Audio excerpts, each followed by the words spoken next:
எளிய குடும்பத்தை சேர்ந்த ஒருவர் வந்து இந்த மாதிரி வந்திருக்கீங்க நீங்க ஒரு கட்சியில். நான் மட்டும் கிடையாது பிரதர். நீங்க தமிழ்நாடு முழுமைக்கும் 120 மாவட்ட செயலாளர்கள், 120 மாவட்ட செயலாளரும் பாருங்க, மாநில நிர்வாகிகளை பாருங்க. இப்போ நம்ம தம்பி ஊடகத்தில் தம்பி பேச ரமேஷ் பாருங்க, மிக எளிய பின்னணி தான். அண்ணன் ராஜ்மோகன் அவர்கள் எடுத்துக்கோங்க, எளிய பின்னணி தான். நம்ம நண்பர் ராம்குமார் எடுத்துக்கோங்க, எளிய பின்னணி தான்.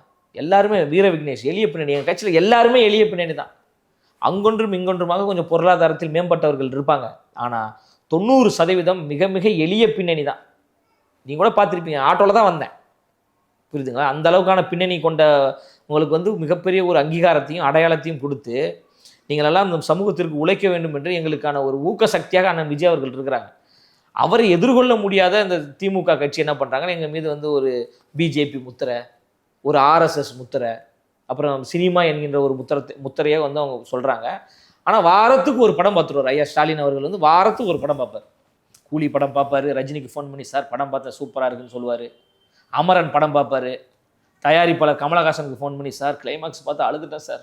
இப்போ கூட பொங்கலுக்கு உங்க படம்லாம் பார்க்க மாட்டார், பராசக்தி தான் போய் பார்ப்பார். எப்படி? அவர் பார்க்க வேண்டியது கிடையாதுங்க. தமிழ்நாட்டு மக்கள் ஜனநாயகத்தை கொண்டாடுவார்கள். முதல்வரே பார்க்கல, மக்கள் பார்த்து என்ன பிரயோஜனம்? முதல்வர் பார்க்காம இருக்கிறது எங்களுக்கு சந்தோஷன்றேன்.